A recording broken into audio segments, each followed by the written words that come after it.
podcast, we've found something that will certainly spice up your commute. In a bid to teach couples how to communicate better in the bedroom, Lacey, Haynes and Flynn Talbot decided to start recording themselves getting intimate. Yes, and it's proven quite the hit. The podcast, appropriately titled Lacey and Flynn Have Sex, has been downloaded more than 170,000 times. Yeah, it does exactly what it says on the tin.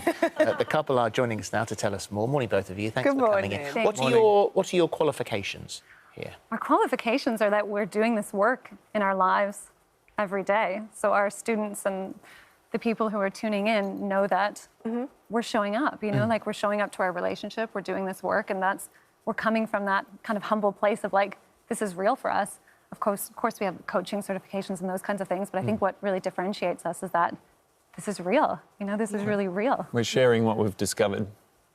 Yeah. And so, for you, because you never intended actually to record these, did you? That wasn't the plan. No, we didn't intend to have sex on the podcast. Initially, if you listen to the first episode, we're quite tentative about the microphones and are we going to have sex and then record afterwards. But then we thought there's going to be a filter there. It's not going to be fully a real experience. So then we just went for it and became more and more casual with the microphones as we go along. And you say the reason being for this podcast primarily is for you to help inspire others with their own sex life. Yeah, our sex completely dried up in our relationship. We've been together 10 plus years. We have 2 kids, and it started off hot and heavy, and then it went, whew, which happens to so many people. And we thought that was... We just decided that storyline isn't one that we wanted to perpetuate in our relationship, and it was the only part of our relationship that wasn't working. Everything else was amazing. So we thought, are we going to carry that for the rest of our lives, or are we actually just going to dig in and heal that, work out what's going on? Well, it's not. The critics who maybe haven't listened to it will say, "Oh, this is just an excuse to have sex in a podcast." But in actual fact, it doesn't always end up with a climax, and there are other aspects that you look at as well. Various triggers, a communication of what does and doesn't work for you. I mean, it's got quite tense occasionally. Definitely. I mean, we explore healing past trauma, we explore communication breakdowns. There's nothing pretty about it necessarily, and I think that's what makes it so relatable and has made it so popular, is people actually can see themselves and then see solutions for dealing with the issues that they're having. So it's not just 2 people, having a pornographic experience that's put on. It's real. It's a real diary, a sexual diary of 2 people that have had a lot of healing in this space and continue to follow that journey and explore. So yeah, it's not always pretty. Sometimes it's fun and there's a lot of energy, and sometimes it's not. It's quite heavy, but yeah, we're just documenting it as it happens. And Flynn, you're quite passionate, aren't you, when it comes to men connecting with their partners during sex? That's something that you feel like needs to be spoken about a lot more. Definitely. If there's one thing I want to get out there for men in particular, is that vulnerability is a power, and we're all sold this idea of being in touch with your emotions and really expressing what's going on deep inside makes you somehow less of a man. But when you're able to actually understand yourself, that helps you connect with your partner, no matter who they are, but particularly if they're feminine. Because they spend their whole life cultivating contact with their emotions and expressing themselves. I mean, you think sex is the most natural thing on the planet. For sure. How come we're getting it so wrong?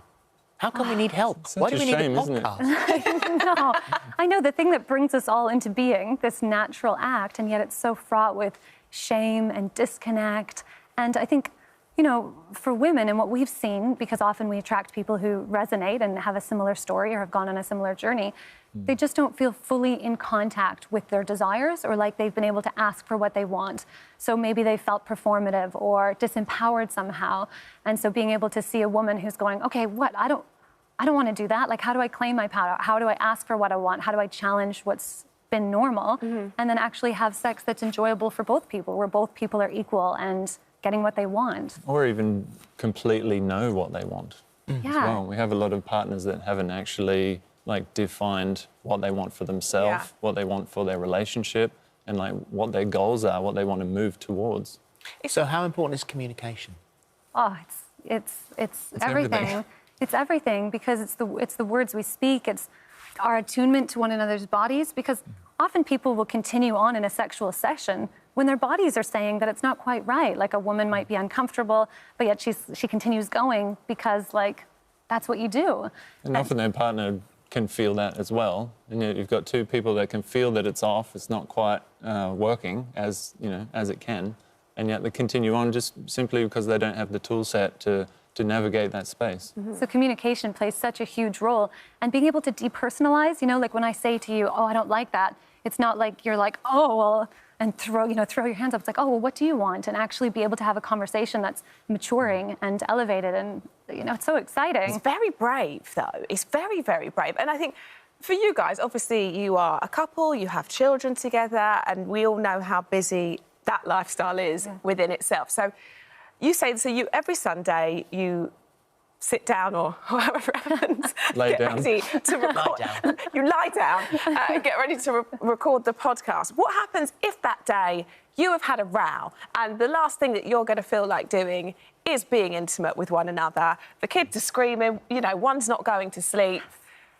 What happens? Does the podcast still go ahead? Yeah. Do you feel like you want to be open and share your sex life at that point?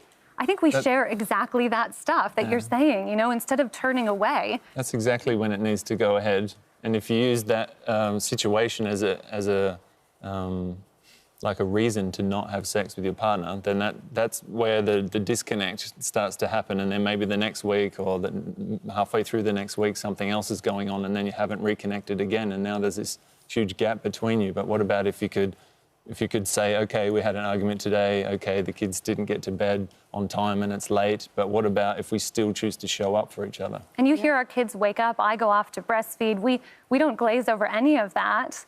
I know, legit, I do. And I'll come back. And then you come back. And then I come back because we have... Just that in itself blows people's minds. Yeah, because we really are like, we have an idea that is, you have to show up for sex like it's a dedication, it's a practice, like you show up to play your guitar, you go to yoga, or else you rarely ever have sex. Because how often are two people in a long-term relationship in the mood at the same time? You're not. With kids, with young With kids. kids. So you're saying, sorry, so if you have to go off to breastfeed, then you're going to come back and feel you're right back in that moment? Not necessarily. Like, I might need to say, OK, I need to ground, I need to breathe. I might say, oh, I'm really overtouched and annoyed.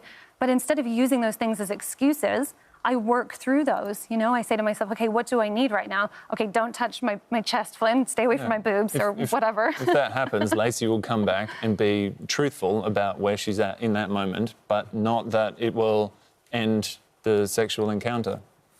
Well, it's very popular. As we said at the beginning, it's risen 400% in a month, 170,000 downloads. So you've got to be doing something right on behalf of those 170,000 people. Thank you. Yes. Thanks for having us. Thank you so much. Yeah, it's so exciting to be spreading a message of what real sex looks like for real people who want to show up. So it's definitely changing the narrative. Thank you very much. Thank you both so much. Thank you both.